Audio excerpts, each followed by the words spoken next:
But like I told him, I genuinely believed I would retire from coaching with San Diego Dynasty. I remember heading into that second half, I remember thinking to myself, we got it. Shame on me. And this is the event that ultimately I feel sealed my fate. That, that would be a hit to the ego or what have you. I don't have one, so there was no hit to take. And I remember telling them that I'd probably get fired pretty quickly.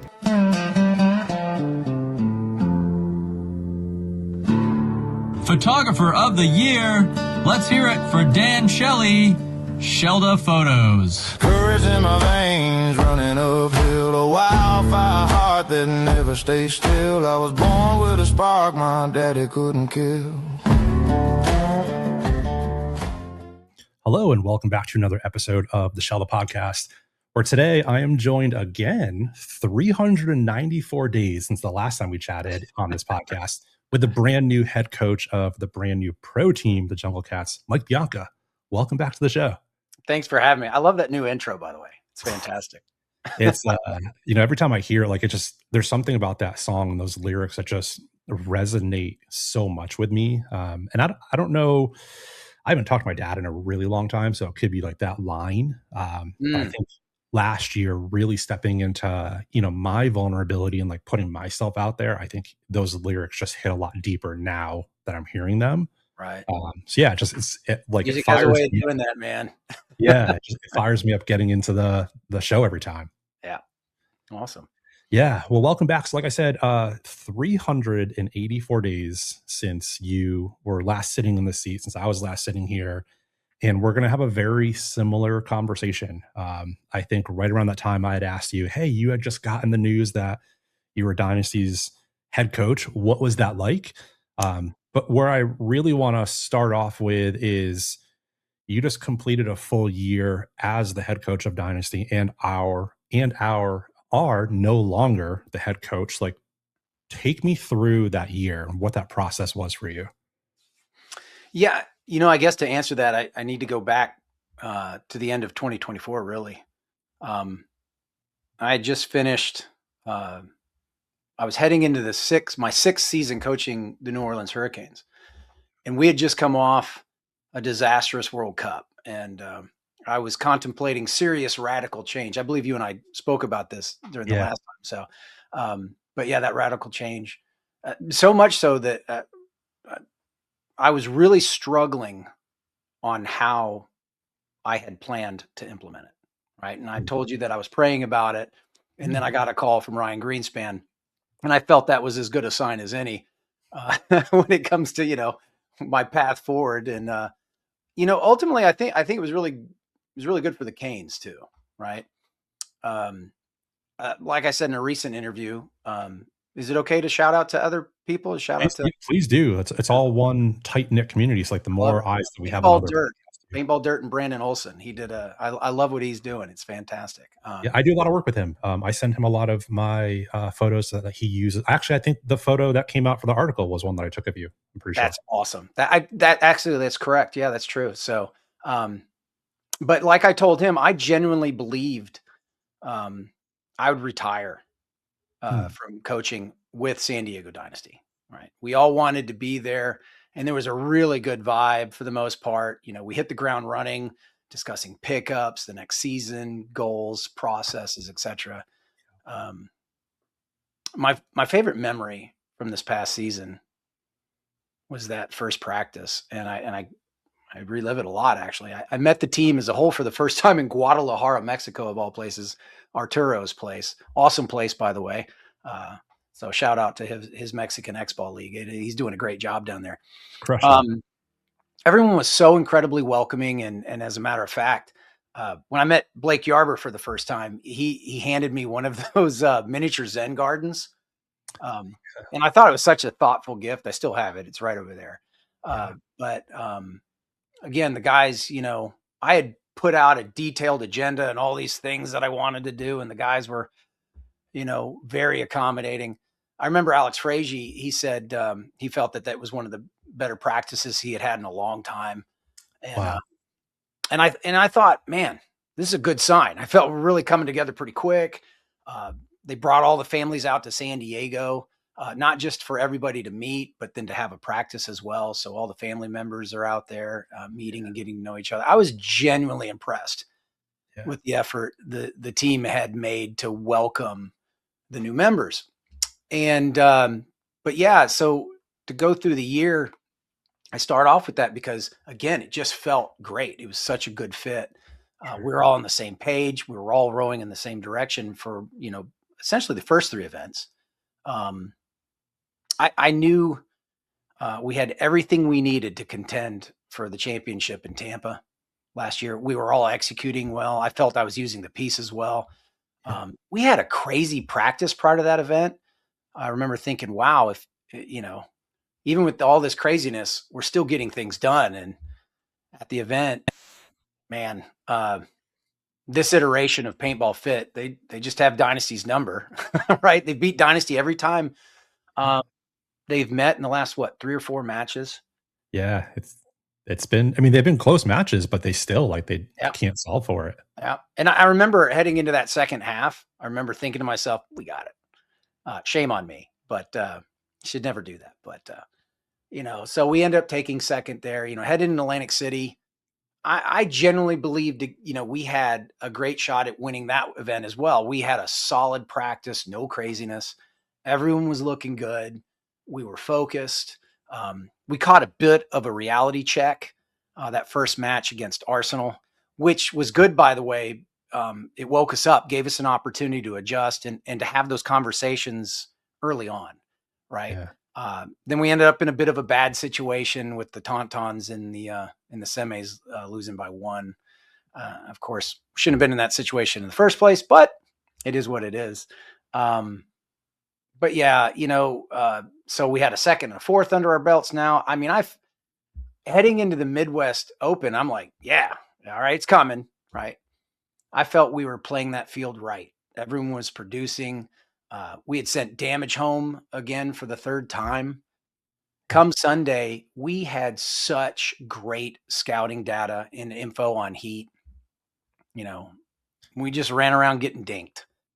Yeah. And that was pretty frustrating, right? Because, I remember thinking, this is it. This is the event. But it wasn't as frustrating as much as Lone Star. So, sure. We had a good practice with heat and Tauntauns, and I thought, you always ask the guys, hey, you think we're missing anything, right? And I think everyone believed, everyone felt good heading into the event. But I felt like I knew we were in a little bit of trouble after that first infamous match. We shouldn't have struggled like that. And this is the event that ultimately I feel sealed my fate. I didn't adjust fast enough. And when I did, I don't think my adjustment was well received by everybody. As a coach, you aren't always going to get it right. But I think we lost that event at practice, right? Where we should have been better prepared with contingencies. And that rests on me.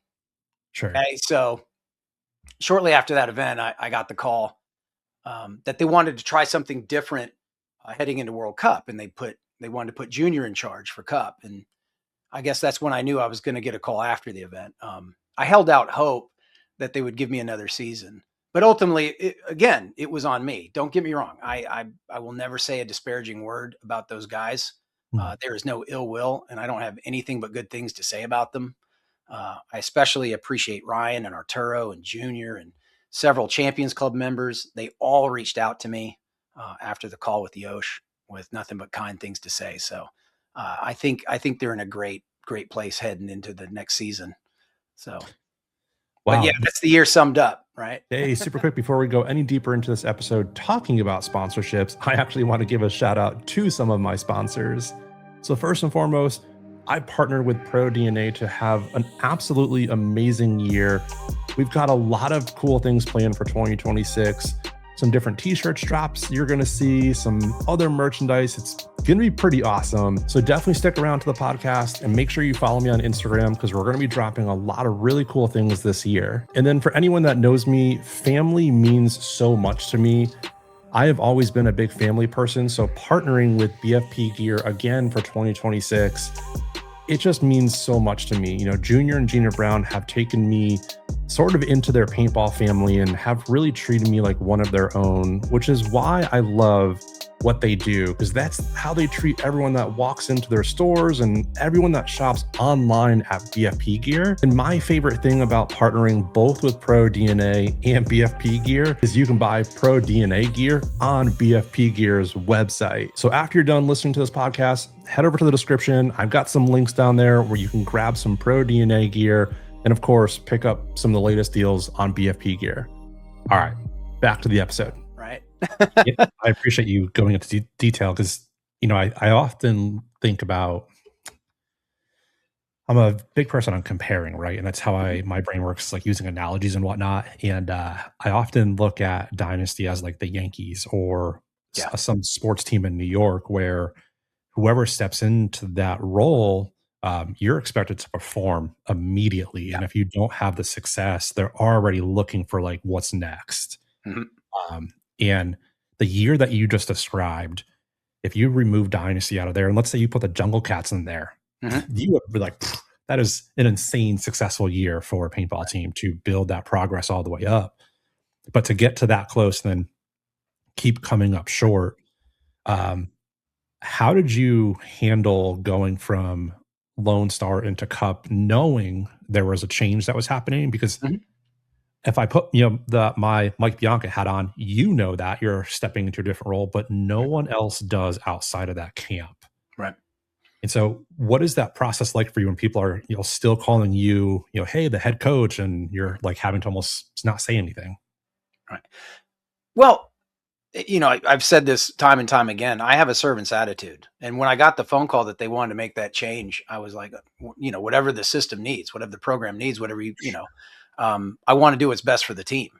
And sure. So what I did was, as soon as that call happened, Junior called me immediately after, and he and I talked about, hey, how this was going to work and how I could assist and how I can be used and moved. So it was just a simple matter of just being a teammate, right? Being the best that I can be for that particular instance. And so, yeah, it was just, sure, a lot of people think that, that would be a hit to the ego or what have you. I don't have one. So there was no hit to take. Again, I want everyone to succeed. And I saw this as a great opportunity for Junior. And of course, I was also explaining that, hey, we're just trying this. We're just trying it to see what, Sure. So to me, it was like, okay, yeah, I'm open to try things. Let's go. Let's roll. And so at that point, I just shifted into a different gear and tried to be the biggest support cast I could be for Junior and the team. Yeah. I mean, stepping into any new role often brings challenges, right? Because like your gut is to still step in and like say the thing that you should, but then you're like, it's not my role anymore. And like, it's always you kind of catch yourself in the middle. Yes. I feel like, yeah. There were some instances like that where I was like, well, I think we need to do this, but but you're doing that, out of love and support for the team, not for you. You're doing it because you think it's the best thing to do at the time. So for the team, that's how it's got to be. That's how you're going to see success anywhere. Yeah, that makes total sense. If you had to flash back a year ago, again, almost to the day, and give last year's Mike Bianca advice going into the season with Dynasty, what would that be now that you're on the outside of it? That's an easy one. I knew that before I got the call from Yosh. It's funny, actually, because you and I were talking about this before we started this, and I had several conversations with close friends before the first practice. Even I talked with like Maddie and SK and Ryan Gray and a few others, and I remember telling them that I'd probably get fired pretty quickly. But that, it became a running joke actually. After every event, whenever I talked to them, I'd be like, well, I'm still employed. They haven't fired me yet. But I remember telling them that I would, that my attitude was that of a samurai. Okay. Miyamoto Musashi, actually, I always pronounce his first name wrong. He said in his book, The Five Rings, the book of the Five Rings, if you haven't read it, read it. It's a game changer. Okay. The way of the warrior is the resolute acceptance of death. In other words, what makes the true warrior effective is ultimately he understands that his role could lead to his potential death. And once you accept that, once you get over that fear, you're good, right? It's just the job now. Yeah. So, and that, of course that meshes well with my Stoic philosophy, right? The Stoics believe this too. They believe that it's not death that a man should fear, but not living. And that's how I tried to approach this past chapter of my life. I knew if it didn't work out, I still had an amazing family and amazing friends to come home to. And so, yeah, but to answer your question, I had spent the season, I guess, it's the best way to put this, trying to learn them collectively and see what I could get away with and what I couldn't, and what would work with one individual and what wouldn't, and probing the wire, so to speak. In other words, I was trying to build relationships with each of the guys while trying not to be too pushy or overbearing, right? Sure. Because I've always felt that's a key component to the role of a coach. If you don't care, why are you there, right? Yeah. So, but I guess if I was looking for longevity, hindsight being 2020, I would have treated it more like a job, like been a lot more stalwart on some things with them, taken more of a tough stance on some things, been more of a, hey, you asked me to be here kind of guy. Instead of telling myself, who am I to argue with multiple time world champions, right? So, I was trying to learn too. I told myself, you can come to this situation and put your foot down and be that guy. Or I could be courteous and open and try and learn something and integrate, right? Yeah. So I chose poorly. I should have been more decisive in certain scenarios. I should have communicated my vision better, maybe even explained what I wanted to do with specific data sets I was providing to the guys, and maybe read between the lines some more. They wanted, they needed a leader. And I tried to be I tried to be a friendly leader, as opposed to just a decisive leader. I had hoped I could be that leader this next season, right? Yeah. Now that I had a season under me, now that I'd learned everything I had learned, and I had a good idea of how the guys were, I was like, okay, this is the season that I'll shift the gears. So again, bad decision on my part, not the team. So accountability right here. Yeah, I appreciate that. And that's that's sound advice. Like that hits home for me too, because my first ever management job that I had years ago, I went into it like, oh, I'm gonna, be friends with all my employees and like make sure we're close. That way they trust me. And that way, like when it comes time to push them to sell whatever widget it was, like that trust would be there. And I quickly learned that I lost all authority and leadership because I had that approach of trying to become that friend first. Because then once you do that, it's hard to switch, right? It's really hard to go back and forth from that. Bingo. Right. And I think that's ultimately what the issue was. So. Yeah. And I think, the interesting spot that I get to be in, like being on the media spaces, I get to be in a lot of intimate moments with the teams, especially pre-game huddles, after match huddles. And there were definitely moments where I would see you wanted to say something, but almost like we're reserved because someone else in the huddle started to talk. And so it's like, you want to give space for these people because they are the greatest in the world. Right. But then it's also, then you're not giving yourself the opportunity to like step in and lead in that moment too. Yes. So it's cool that you recognize that. Yeah. And you couldn't, there were several instances like that. Absolutely. But again, you're right. You want to give them that space and ultimately what they end up saying is either along the lines of what I was going to say, or they said it very well or what have you. And I was like, okay, no need. Yeah. Yeah. What about now? What advice would you give yourself going into this next coaching role with another team? That's a great question. I don't think I would. Well, obviously I'm I'm not going to lack that decisiveness, right? I'm going to be much more decisive. I think from a coaching perspective, right? I approach it from an adaptation perspective, right? I think my approach changes to what needs to be, right. We get in that situation with, for instance, let's use the Jungle Cats. I'm already quite familiar with them. I'll probably do a lot more X's and O's with the cats, but my coaching style is adaptation to the need. I try to bring accountability, structure, discipline, vision, right? And that's based off their existing foundation, right? If the foundation has a small hole or two, I'll try and fill that in with whatever processes or systems I can. Culture, right? I want to build a culture of integrity and clear process. Manage all expectations. There should be no misunderstanding of the goal and the drive and how we're going to get there. Because it's one thing to set a goal. It's another thing just to set the goal and then go, okay, go. No, set the goal and provide the steps that we're going to do to get there. Right. So, the system I used with the Canes wasn't fully necessary on Dynasty, but I think elements of it will certainly come in handy with the Cats.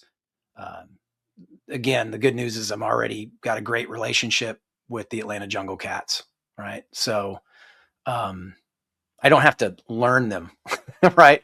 Sure. I won't make that mistake again. I have 3 former Hurricanes in Aaron Pate, Britt Simpson, Justin Bailey. I started the Prime program with Mike McGowan many moons ago. Wes Ward was part of that, along with Aaron Pate and Bailey, for that matter. And the rest of them I've known for some time as well, whether through clinics or through just, being in the same orbit, I guess is the best way to put it. We ran in a lot of the same circles. When I wasn't with Dynasty last year, if it was like an off layout, Dynasty didn't have anything going on. I was usually at the paintball field, and it was usually helping the Jungle Cats. So, Joey, the team captain, Joey DiPolito, he's a great team captain. If you knew that guy 5 years ago and compared him to the man he is today, you'd be impressed. The guy flipped a switch. He decided this is what he wants to do. This is who he wants to do it with, and this is how he's going to do it. And he made it happen. It's a great story, really, and I hope he gets a chance to tell it. I'm proud of him. But anyway, coaching's coaching. You have to have specific qualities, in my opinion, if you want to see any sort of success. Again, number one, accountability. A strong leader must take responsibility. A culture of accountability has to start at the top. I say this all the time on the coaches show, integrity. You got to have that trust. You have to create a clear vision for the team. You have to be able to communicate well. What's the term everyone uses now? Emotional intelligence, right? You got to be decisive, confident in your delivery. All these things are important, and you need to have a good understanding of the game too, which I think I'm okay at. But long story short, I think I don't think much changes other than the fact that because like the Canes, I'm very familiar with them, and that trust is already there. I will be much more stern. Yeah, it sounds like that's something you're also taking away from last year too, and it kind of sounds like you're almost going back to your roots in a way of how you were as the Hurricanes coach and getting back to what made you successful there. Right.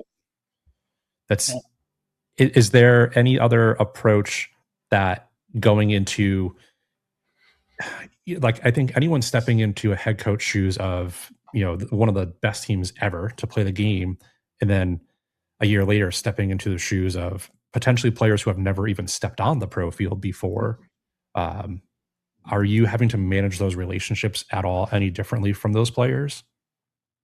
No, I don't think so. I think, matter of fact, I would say it's easier with the Atlanta Jungle Cats. Because of the familiarity, right? That we're very familiar with each other. I know the guys very well, not just their personalities, but their play style. I know their strengths. I know their opportunities. I know their thought processes, how they think. I know how each one responds to certain stimuli, which is really important as a coach, right? So, no, in this case, and we've already had, some practices, and at the time of this coming out, and it's going very well. Now, I made a joke recently about him, don't make me regret this decision. So, but I think that's right. I had that opportunity to guide the Canes from the semi-pro to the pro jump, and now I'm getting a chance to do it again. And I have a lot of experience doing that. So no, I think it would be easier as opposed to, coaching a dynasty versus coaching a Jungle Cats. Are you still taking that same, and I'm sorry, I'm going to butcher this, but that same almost samurai mindset as I'm not fearful of losing versus winning? Because the reason I asked that is when you said that earlier, of like almost joking of, oh, they're going to fire me after this, my mind went right to, you're almost putting that in the world and like you're manifesting that you're going to get fired or not have success, which I think some people could argue. But then when you tied it back to, you know what, I need to not be afraid of that so I can let that go and step into the winning. There it that is. Change it all for you? There it is. No, and I'm glad you came around to that, because that's ultimately what it was. Yeah. Okay. Self-talk is so important, right? Self-talk is incredibly important. You put it out there, it's gonna. But honestly, it was no fear. Yeah. This is me. This is what you're getting, and if this is what happens, so be it. So I think that's the positive aspect out of it. But yeah, I do have the same mentality going into this season. And it's no fear, and because here's the thing. We're either going to be successful or we're not. And the levels of success will be determined by us. The peanut gallery doesn't matter. It doesn't. If people want to sit there and let's say we go to the first event, we go 1-3 or we go 1-4, whatever. And the peanut gallery wants to say, oh, well, there's the story. No, there's still 4 more events. There's a lot more story to tell. And the simple fact is that's not going to define us. Nothing like that will ever define us. Yeah. You can't beat anybody if they refuse to say you won. Right. So, I guess I should probably clarify that. Sure. The scoreboard might say something, right? Yeah. But if we don't let that affect them, we say, okay, hey, we learned a lot from that one, moving on. And then I think we're good to go. So no fear. Right. Yeah. So there are going to be goals and expectations that I have set and the team has set and we've set for each other. Mm-hmm. And then, whether or not that comes to fruition is up to us. So the noise out here doesn't matter. Oh, the Jungle Cats suck. Oh, the Jungle Cats are great. Yeah. None of that matters. It only matters what we do, right? Talk is cheap. So yeah, and that's the deeper level to it as well, because I think sometimes people could see, oh, they went 0-4 and think they're already writing them off. But what they may not see deeper is, hey, we were a point away in all 4 of those matches, or our off the break shot improved throughout this. And so it's almost the intangibles that being in your seat are going to lead to more success throughout the year and years to come for programs. Right. Absolutely. Let's take the coach's hat off for a minute and still using this last year as a learning vessel. What did you learn about yourself as an individual over this past year? Oh, that's a good one. Thanks. In Latin, I would say amor fati. Love your fate. It is what it is, right? My grandfather had a saying, and that saying actually hangs in a wooden plaque over our dinner table. It says, so far, so good. I'm alive and I'm blessed. So, I said this not too long ago to somebody, and bear with me for a minute. It's going to sound, but it is important, right? We talk about self-talk. Don't ever mistake my kindness for weakness. Only my family and closest friends really know or even understand the amount of hardship I have inflicted as well as endured in order to become who I am today. So I guess what I'm trying to say is I'm this way for a reason. I choose to be this way. You catch more bees with honey than you do vinegar. And I promise you're probably going to have much better quality friends too. Yeah. But I think I learned it's okay to let that side of me out once in a while. Show you're still dangerous. Because if you aren't capable of violence, then you're just harmless. And don't get me wrong, I don't want to hurt anyone. But I'll be damned if I'm going to sit back and take a hit or watch those I care about take a hit. So I would say I learned it's okay to return to that primal me once in a blue moon, especially when a point needs to be made. So I just don't need to stay in that headspace for too long. Yeah, if that for sure. It 100% does. It almost sounds like you're saying in a way that I still have the ability to command a room and get respected in the room if I need to. Right. And, Yeah. and I think, some of the most successful leaders in the world, if they go into a meeting or like in a boardroom, you look around and everyone's in suits and they're all, talking and trying to chime in. And they often say the person that's most feared and respected is the person who's the quietest Yeah. or the person who is in a t-shirt, and they don't need to put on this persona to feel like something else. Oh, right. Well, I'm incredibly comfortable in my own skin. Yeah. I'm 53 years old, right? Yeah. And if I haven't learned by now, then I'm in trouble. But yeah, I'm completely comfortable in my own skin. I am who I am, and this is what you get, And so you either accept that or you don't. I'm one of those guys that learned very early on to cut bait if you're dragging me. So Mhm. all good. That sounded harsh, I but it understand is. that. It's true though. Yeah. So, Especially in sports. yep. Going from, the Hurricanes to now Dynasty to now the Jungle Cats and teams before that too, have you learned of any must-haves that you need before saying yes to a coaching role now? Yeah. I had some really exciting offers this offseason. Yeah. I even considered walking away completely and just focusing on my family, but they talked me out of it. I do this because I enjoy it. Whether people think I'm good at it or not, I don't care. I love helping other people. I want to see others grow, whether that's in their capabilities as a paintball player or, more importantly, as a human being. I truly believe if you put good into the world, you're going to get good back.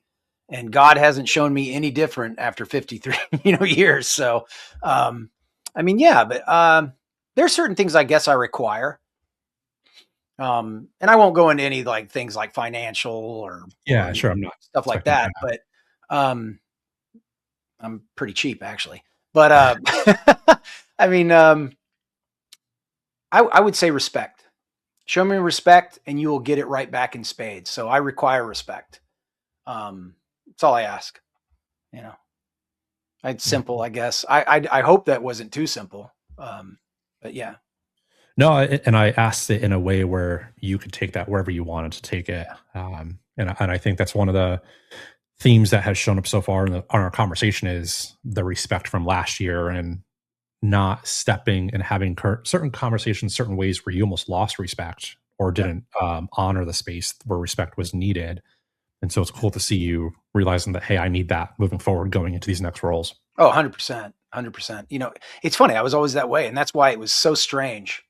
Right. And a lot of my friends called me out on it. Yeah. Right? They're like, well, this isn't you. What are you doing? Why didn't you tell them, okay, I'm gone, or what?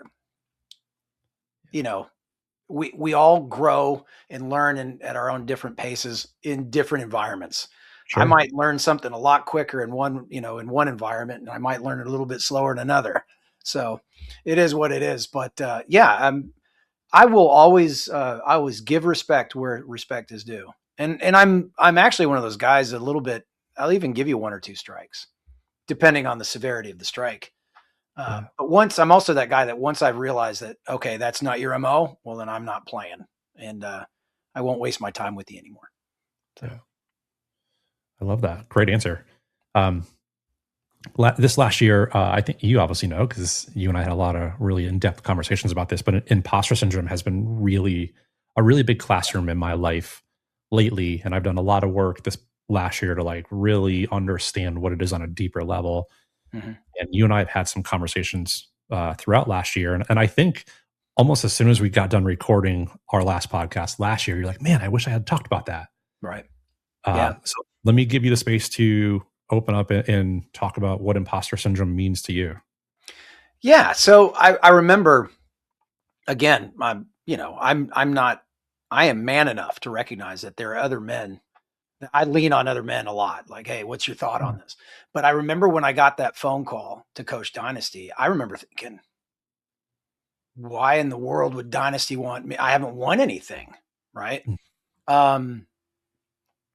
But that's not what it's always about. It's not always about, the W's and the L's. A lot of people want to make it about that, but it's a lot more nuanced. There's a lot more context to it. And I think, so heading into that season, I remember thinking to myself, am I what they need? And how did I get here? That's really what it was. How did I get here? How did I end up? How did this redneck from Alabama, end up coaching one of the greatest, winningest teams in paintball history? And when you look back and you start looking back at your career in paintball, I've been playing for over 30 years. I've made some great friends in the professional world, et cetera. But, you look back at that, you're like, how did I get here? Right. And I remember going, okay, just breathe, man. Right. Go there and be yourself. And I did for the most part. I was myself for the first part, a little bit. And then, and not that I wasn't being genuine, but again, it was one of those, tactical versus strategic maneuvers in how I was going to present myself to the winningest team in paintball. So yeah, that for imposter syndrome for me was, coaching the Canes and then getting into the spotlight. And all of a sudden that spotlight got incredibly more intense as the coach of Dynasty. And so to me, it was like, how did I get here? Do I even deserve to be here? And, I felt, I've since learned, I felt like I do deserve to be there. Right. And that's not an ego thing. It's just not, it's just like, okay, I bring certain things to the table and that's what we're going for. That's what we're looking for. So when you talked about the imposter syndrome, when you and I first talked about it, when I read your book, all these different things, I was like, I get it, man. Been there, done that. So that's kind of where it was for me. It was like, wow, do I really deserve to be here based off this body of work? And long story short, I felt so. It didn't work out, but I've since learned that absolutely I deserved it. Yeah, it's almost like the way you described it. It's like almost an out of body experience in a way where when you get to the point, you're like, "Holy shit, am I actually here? Like, do I deserve this? Why am I here?" And then when you catch yourself, like you kind of come back in and like, "Okay, I am here because of," right. And you can kind of put the path forward per se with that. Yep. So it was cool to see how your journey unfolded, after the conversations we've had throughout the year, and to see you step into now the new role. Mm-hmm. You're at a really cool spot. And I don't know if a lot of people have really thought about this, where you are going from coaching arguably some of the greatest players that will ever play the game in the foreseeable future to now coaching what could be the next greatest players in the game. Have you thought about the balance of that, or like going from one extreme to the other? I don't think I look at it that way. I think it again as a role, right? I'm a piece of the puzzle. Yeah. And I did it once, and I'm looking forward to doing it again. It's a challenge for sure. It's a responsibility that as I'm sure most would take seriously. No one wants to fail, but as we were saying earlier, failure is subjective. If you're moving in the right direction, you're learning, you're growing, you're improving, and enjoying the journey. Are you really losing? No, this sport, it's full of milestones, especially for a first time pro team. Sure. It's getting to those milestones that to me is difficult, but then there's no growth. There is no accomplishment without adversity, right? Without challenge. Coal becomes a diamond under immense pressure. Steel's forged in fire. All the analogies you want to make. I love this game. I love the league. My best relationships, bonds, and friendships came from this sport. And my hope for the Jungle Cats is each and every one of them sees their worth. They recognize their capabilities, and they never see a ceiling. But they also need to understand, I'm going to be their mirror. I will show them all the beauty and all the blemishes they have. And I'm a harsh taskmaster. I'm going to hold them to certain expectations. They either learn and grow, or they crack, break down, and fall off. We will see. No, but we're all hanging out, this past weekend, actually, after practice. And we were all gathered in the kitchen for some reason or another. And it got quiet. And I looked up, I think I was eating some leftover fajitas or something. And I look up and they're all looking at me. And because it's strange quietness, I look up and I locked eyes with one of them and they were like, so we're ready for the speech now. Yeah. And I remember going, I looked around the room and at first I thought this was some sort of hazing thing. Right. But realized they were genuinely wanting me to start the season off with an official speech, you know? And I remember looking at these guys and thinking, I can't let them down at this moment. Right. So, I thought for a moment, I put down my half-eaten plate of cold fajita and I remember just letting it rip. Right. They're going to recognize, right, if you're not being genuine. I think everybody recognizes when a coach is not being genuine or when a player is not being genuine or being real. For sure. And, I talk about the upcoming difficulty of the season and how our mindset has to shift now. And I talked about the mirror that I just talked to you about and all these different things. And I talked about preparation and resilience and what it truly means to be a team, right? That we have to trust each other. Yeah. And I remember telling them, or rather asking them this. I remember if they had asked them, do you have a passion for this game? Would you say you have a passion for this game? And they all nodded their heads. And I remember something I had read recently.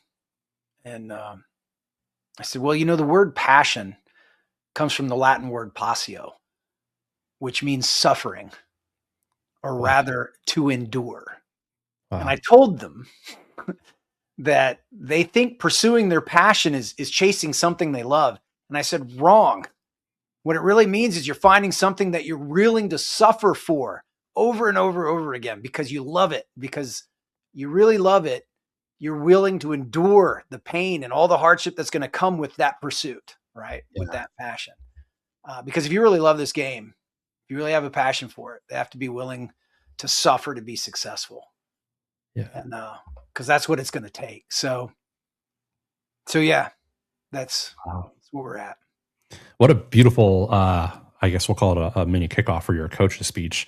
And like that just hits home in a few different ways for me, because I had Thomas Taylor was on last week and he talked about that. Like he talked about all the things that he had to sacrifice to become a professional paintball player for the last, 16 or 20 years. And like he got so emotional. I think he realized like he missed his oldest son walking for the first time. Yeah. And I actually, it's funny we're having this conversation. I just recorded like a solo episode, and I'm going to sprinkle those in, throughout the year.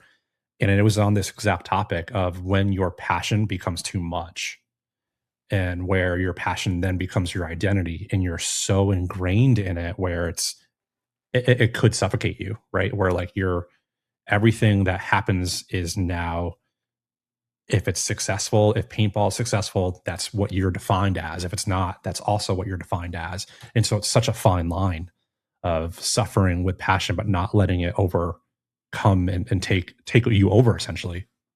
Yeah. I wish I could claim that. I'm trying to remember where I read it, but I'm going to go find it, because it to me, it just struck. And yeah. it the mental Rolodex hits when I'm talking to them, and I'm like, oh, I should pull that out. They'll love that. Yeah. Because it's so true. Yeah, it is so true in the professional division of paintball. So for sure. Yeah. Can't wait to see that episode with Mr. Taylor. Yeah. Oh man, it's so good. So I got a few more for you. And this one, I was really looking forward to this question because, I think for a lot of people that are involved in paintball, they're also fans of other sports too. Mm. And in other sports like, the NFL and MLB and even soccer, brand new teams will come in the league every few years as like an expansion team in a way. Mm-hmm. And oftentimes those teams are losing more than they're winning. I think last year we've got a prime example of that the last few years in paintball with Notorious, with Arsenal coming back, and Leverage, and the list goes on and on. Mm-hmm. And we touched on this a little bit, but how are you going into this managing essentially a brand new not managing, coaching a brand new organization with setting that expectation. Because I think a lot of players are going to say, oh, we're going to win World Cup. Like, we're going to win this event. And sometimes that's too big of a fish to fry. Yeah. That's so I'm looking around because I actually did some coaches show prep recently on this. So I have something here. Let me pull it up. Good timing. Yeah, it really is. So let's see. In the last 7 years, where'd it go? In the last 7 years, I remember I looked at 7 years. 7 years, like teams have entered the pro division with, varying degrees of success. Bingo. Got it. Okay. All right. So we went from 16 teams to 20 teams in 2018. Okay. Let's see. That would have been Elevation, ML Kings, Extreme, and DMG. So those 4 teams joined. DMG and Extreme did okay, both finishing 11th and 12th respectively in the series and both making a Sunday. 2019 saw Aftermath come back. I think they did really well their first event. They took 3rd. That's right. They took 3rd and then fell off significantly, finishing the season at 15th. 2020, the COVID year, Level came along, but that was, like I said, the code. So they took 14th overall after 2 events. Yep. No one joined in 21. The Canes came in 22. We finished 11th, making Sunday twice. We blew it at Cup. 23 would bring Notorious and the Bears. Yeah. Notorious finished 18th. Bears finished 17th. And then 24 brought us Paintball Fit, who was the first team out of all the teams I mentioned to break into the top 10 their rookie season, taking 6th after making Sunday in Chicago and winning double points at Cup. So Hurricanes and DMG were both close with 11th place finishes their rookie season. Technically, you could say it wasn't Fit's rookie season, but I would never take that away from them, right? It was their second time, but look, they did work. So look, again, I'm going to use this word. It's subjective. It depends on goals and expectations. It's funny to me. Everyone says you should feel you can win every match or that you should show up events, like you said, right? Saying to yourself, we're going to win this event. We're going to win World Cup. Yeah. Okay, sure. We can feel that way. But that's not really grounded in reality. Yes, I get the mentality and its importance, but I don't think it's mutually exclusive. There's so many variables that affect the outcome in our sport. I'm not being a negative Nancy. I just think that each team has a path and some are direct while others take a few turns, right? I mean, there's several teams we could look at. Their first season, they didn't look that good. Their second season, and then their third season, it was on, right? Yeah, totally.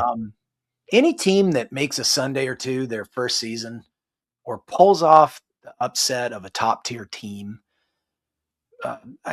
whatever it may be, right? I think it really comes down to believing you're supposed to be there, and it's about believing you can win, right? I believe that is the key element. I believe the first year team that understands and recognizes that it's going to be tough. It's not going to be a walk in the park, and they're honest with themselves and their expectations, and they work really hard.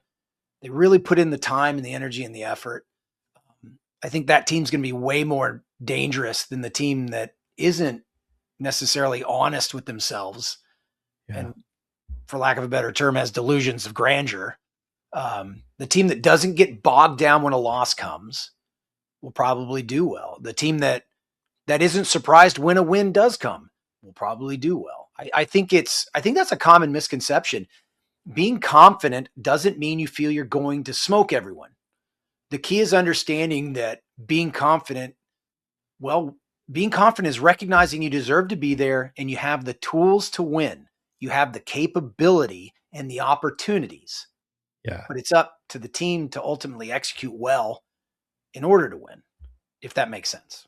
It makes And 100% it all did in perfect my sense. head, but Yeah, it's I mean, if I were to like summarize that, it's recognizing the importance of the opportunity and also managing expectations and balancing that. Because if that yeah, ever gets unbalanced, then that's where things start to go haywire.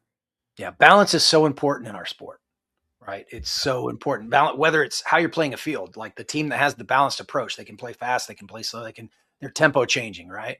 Yeah, yeah. That balance of intensity and chill, that balance of, practice with, data sets and, all of it. It's just Yeah, balance. So. love that. Will we see the Z-Log continuing this season? I I just dropped the most recent one, so Yeah. yeah, I think so. I don't think people understand that whole thing started as a joke. Um, when I was coaching the Hurricanes, my wife suggested that I needed to up my social media game. I had a blog. I have a blog. You I have, yeah. haven't written a lot lately, but it's called Zen and the Art of Paintball, Yeah. and the vlog or Z-log, as I called it, kind of making fun of myself again, because you know it. It was my sad attempt to create content. I'd literally just take my cheap phone out and film a moment, and then edit it together at the end of the weekend, and go, "Look, there's content." Not Yeah. even really thinking about it. Um, it was, it was, and is sad how I do it. But for some reason, some people like it, and we have a very voyeuristic society, I guess. But what some may not know is that I started doing it so the team and I could remember the moments in the journey. It Yeah. was really like a personal. It was like a diary, right? But not really. It's not a diary. I shouldn't have said that. I No, just it's lost 2 points. But it's the idea perfect. was for us to be able to look back on it someday and remember those moments, right? Yeah. It was for us, you know. It never gets more than 1,000 or views or 2,000 views. It cracks me up when people make fun of it in the comments. One guy asked in the comments one time. He was like, he asked me if I filmed it on a potato, and I just had to laugh because I'm like, I even put it in the title of the next video. I was like, now in 1020 potato, Yeah. uh, Yeah. Yeah. cracks me up. But yeah, I'll probably continue that trend. I had actually planned to stop doing it when I left the Canes to go to Dynasty. But all the Canes were like, they said they wanted me to keep doing it so they could keep up and watch.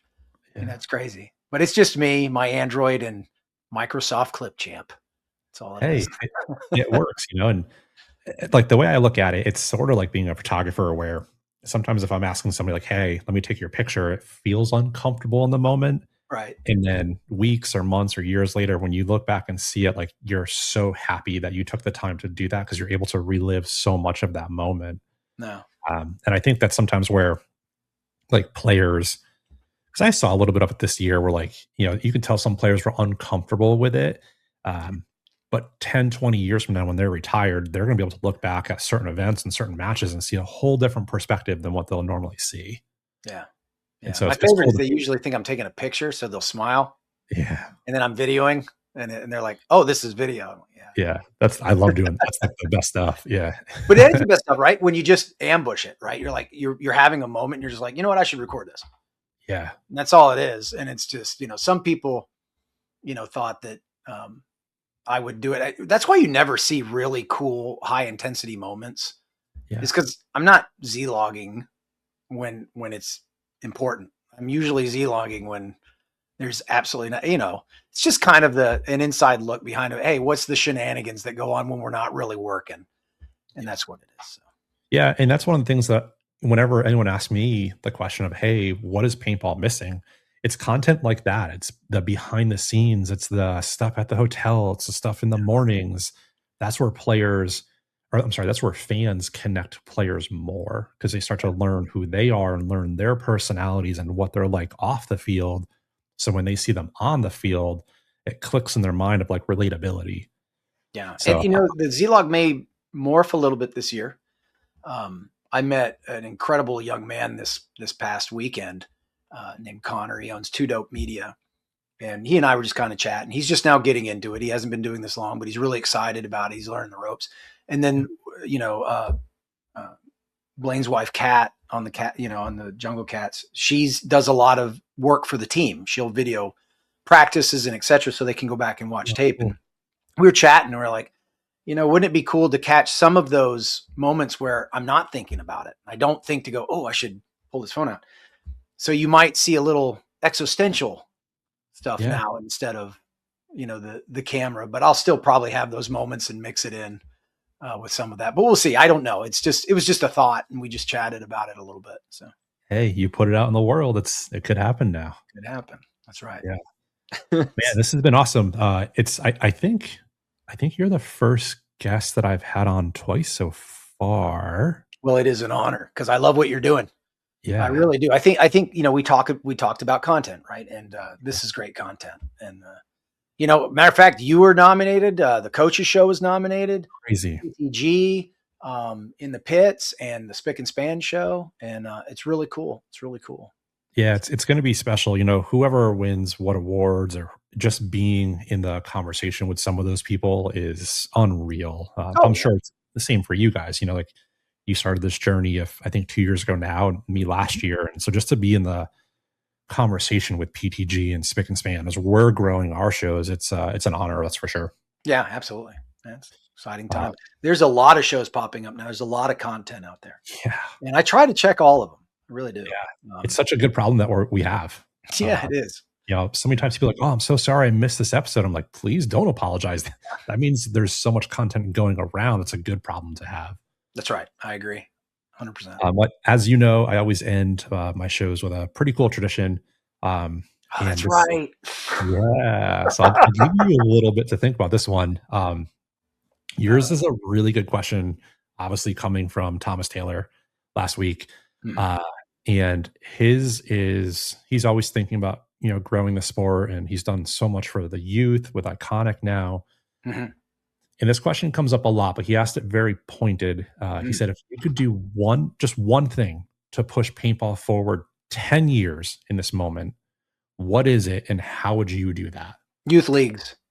100% youth leagues. I would try and get, how like we have, youth baseball leagues, youth soccer leagues, all that. And matter of fact, I've been talking to several people about it. A good friend of mine many moons ago started a local school league where he had different schools competing against each other. Oh, wow. And I started talking to another friend here locally in Alabama. I'll just go ahead and tell you his name, Mike McGowan of Prime Paintball and of the Atlanta Jungle Cats. We were talking about, wouldn't it be cool if we could get some high school teams to start competing and maybe do something like a state championship, like you do in wrestling. And so, yeah, I've already started a basic Excel spreadsheet on who I'm going to talk to in the area for high schools, and see if we can't get a high school sports system going and get these coaches involved, and see if we can't get some kind of, whether it's rec or not. I don't, obviously it would have to be an even playing field to begin with. Right. But what I mean by that is not everybody's going to have electronic markers. So maybe we start a mechanical league. Yeah. But yeah, I'm glad that people are having that conversation. I'm glad Thomas brought that one up, but I would say youth leagues, high school leagues, any type of league, start local, right? It's got to start local. Just like, and I hate to say it, this is a terrible analogy because I hate this stuff, but politics, it's got to start local. Sure. And then grow from there. Right. Yeah. So I think you start in your own town, try and get, whether it's youth league or a beginner. I love what Mike Hinman's doing, where the D6 people, 3-man, play for free. Come out and play for free. Right. We'll set you up. We'll do that. Brilliant. Pure gold. Right? Yeah. So if we could do something like that, the more of that we do around the United States, it'll spread. I think that's the key. Yeah, I love that. And I think that's right in line exactly with what Mike is talking about. And I feel like Tom was just on Play the Game, and I think he mentioned something similar about this year where they're doing something for younger players to try to make that barrier of entry a lot easier. I don't want to butcher it, but I think he said something along those lines, which is incredible to do, because that's going to be our future. Yeah. I know it's extra money and time and effort, but wouldn't it be cool if we could set up a side field, a little small 3-man field somewhere at these events, and just say, hey, come try paintball for free, right? Just, grab a setup and we'll set up a 3-minute match and these 3 will play these 3 and go. And then next 3 or next 6 move through and just, I don't know, maybe, or maybe even have a booth, right, that's dedicated to explaining our sport and have pamphlets that we can hand out to people that come by just looking for things, like call it information, whatever you got to do, right? Yeah. So there's lots of different ways we could do that. And of course, obviously we need to grow it through the content we're putting out and these types of things. So that way people when they see it and they search for it, they're seeing a whole different variety of content, not just the same hopper dumps, and they're seeing, there's conversations, there's people of all different levels that play this. And so, I'm right there with you. Yeah. So. All right. I've stalled enough. You get to ask the question now. That's right. That's also why I was kind of grabbing my face because so I've been thinking about it. I'll tell you who it is off air, and it's gonna be such a cool connection. Okay. Awesome. All right. So here's my question. And let me know if it's already been done, because you've had some great questions.